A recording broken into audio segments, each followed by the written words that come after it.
How to fix add friend not showing on Facebook.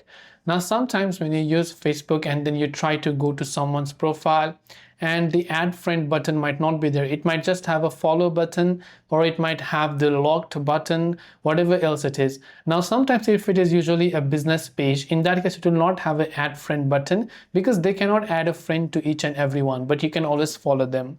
In some other cases that the person might have locked their profile, which means that they have made their settings so that nobody else can send them friend requests. By the way, even you can do that. So if they have allowed that setting to be disabled, then in that case, no matter what you do, you will not be able to send friend requests to that person. In some cases, however, if you tap on the three dots icon, you might see the add friend button at the top of this page instead of on the normal profile page. But in most cases, these are the two cases why you are not being able to add someone as a friend.